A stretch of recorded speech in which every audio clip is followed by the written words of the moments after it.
All right, let's try this again. I was making a phone call. I'm making this video with my cell phone and my wife called, which shut the video off. Anyways, I got to share an exciting story. I haven't been putting a lot of videos on my YouTube channel that are evangelism related. I can never get tired of sharing the gospel or preaching the gospel or never get tired of evangelism. But I'm getting tired of uploading my videos on my channel. So that's why I've been doing kayaking and different types of videos and some sermons from church. But YouTuber Cheryl put on a public comment, how come you're not, I want to see some more of this or more of evangelism, more open air preaching. So I started putting a couple up recently. But check this out. I'm not going to be putting a lot of preaching videos on the channel, but I will put this one up. Watch for the video that I'm going to be putting online here pretty soon. It's probably going to be entitled Evangelizing the COVID-19 Testing Site. This was a God thing. I've always wanted to evangelize a COVID-19 testing center, or even better yet, a COVID-19 place where people are quarantined. And I'd actually would go inside to do it, to be honest with you, if they would let me in. But long story short, I'm leaving my house and I'm driving to San Bernardino to our printers to pick up some stuff for church. And lo and behold, I see this massive line down this major street. And then I ignored it, but then it's going up the other street, and as I'm going up the secondary street, it's just huge with cars pulled off to the side and people in their vehicles, and almost every one of them wearing a mask, which is, why are all these people wearing masks while they're in a long line of cars? And then I realized, wait a second, that's probably a testing center line. So I made a U-turn and went back, and sure enough, the main center was at a school where they were administrating COVID-19 tests right there. So what did I do?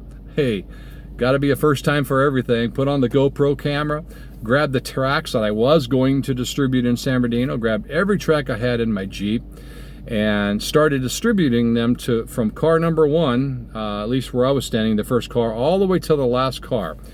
And this is what's cool. Everybody cracked their windows down or rolled their windows down for me. Some of them, they were already down, but everybody rolled their window down or cracked their window down so I could hand them the track. They all took it. They probably thought it was propaganda. They probably thought maybe it was COVID-19 stuff, but only one person asked what it was, and I says, that's the good news. It's the good news, the gospel.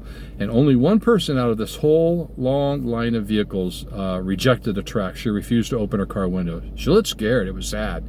So I says, I'll put it on their windshield wiper blade. So I stuck it in the blade. Good news is I videotaped all of this. And when I got down to about the 80th vehicle, I haven't counted the vehicles in the video yet, but when I got down to the last 3 cars, I realized, wow, there's only 3 cars left. Guess how many tracks Mr. Bill had? 3 gospel tracks.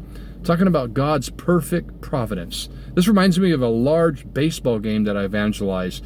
When I evangelized, got to the last person sitting on these bleachers. Out of all of these people in an outdoors soccer game, I had one person left and 1 track left. And of course, that was when I got escorted off the property.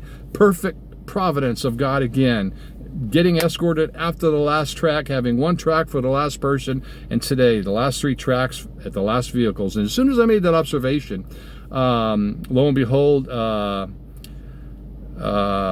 being distracted right now. I'm parked in a real bad area in the ghetto of San Bernardino, so stand by.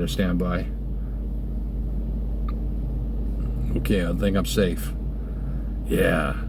Anyways, where was I? Oh, as soon as I made this observation that there was 3 vehicles left and 3 tracks left, then of course cars started adding on to that line. But watch for the video, COVID-19 Testing Center, and find some joy in this. I think I said good morning to every single motorist, and you're probably going to get tired of hearing me. That's why I'm getting tired of hearing me preach, to be honest with you. It's not the gospel, it's me that I'm tired of.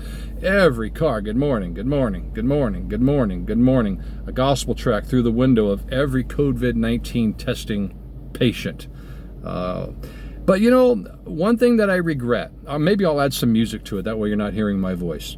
But one thing I do regret, I'm very pro-choice when it comes to masks. If you want to wear a mask, wear it. If you don't want to wear a mask, that's okay too. I just don't think the government has the right to mandate it like they have in California.